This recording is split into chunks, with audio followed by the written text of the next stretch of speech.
तो marital rape is a problem as per the opinion of women.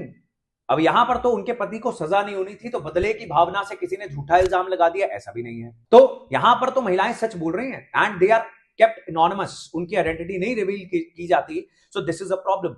तो शशि थरूर लिखते हैं कि इसको अब एज अ रेप ट्रीट करने का समय आ गया है।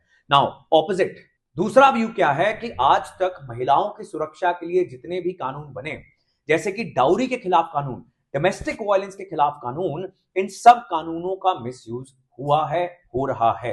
इन कानूनों को हमने इतना स्ट्रिक्ट बना दिया कि अगर कोई महिला कहे कि मेरे परिवार ने मुझसे दहेज मांगा है, 8 साल के बाद कहे, उसको 8 साल के बाद याद आया, या फिर वैसे ही कह दे कि ये मेरा पति जो है ये पिटाई करता है मेरी, तो पति एंड सास ससुर जिसके ऊपर इल्जाम लगाओ सब अंदर, 8-10 साल बेल नहीं मिलती है। बिकॉज हमने इस इमोशन में आके कानून को इतना ज्यादा सख्त बनाने की कोशिश की कि महिलाओं के साथ गलत हो रहा है, but there was suppose to be some balance also. अब ऐसा ही क्रिटिक्स जो हैं, जो बोलते हैं कि मैरिटल रेप को क्रिमिनलाइज नहीं कर सकते बिकॉज फिर गलत इल्जाम लगने स्टार्ट हो जाएंगे and there is no way to prove it. तो ये भी बिल्कुल जायज बात है, ये भी तो बिल्कुल सही बात है।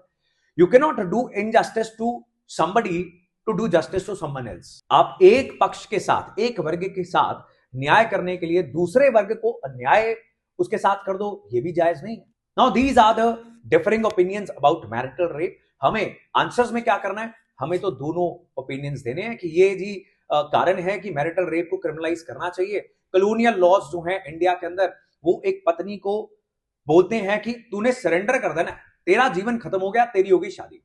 You have zero autonomy over your body, you can not take your decisions. ये कॉलोनियल विचारधारा थी।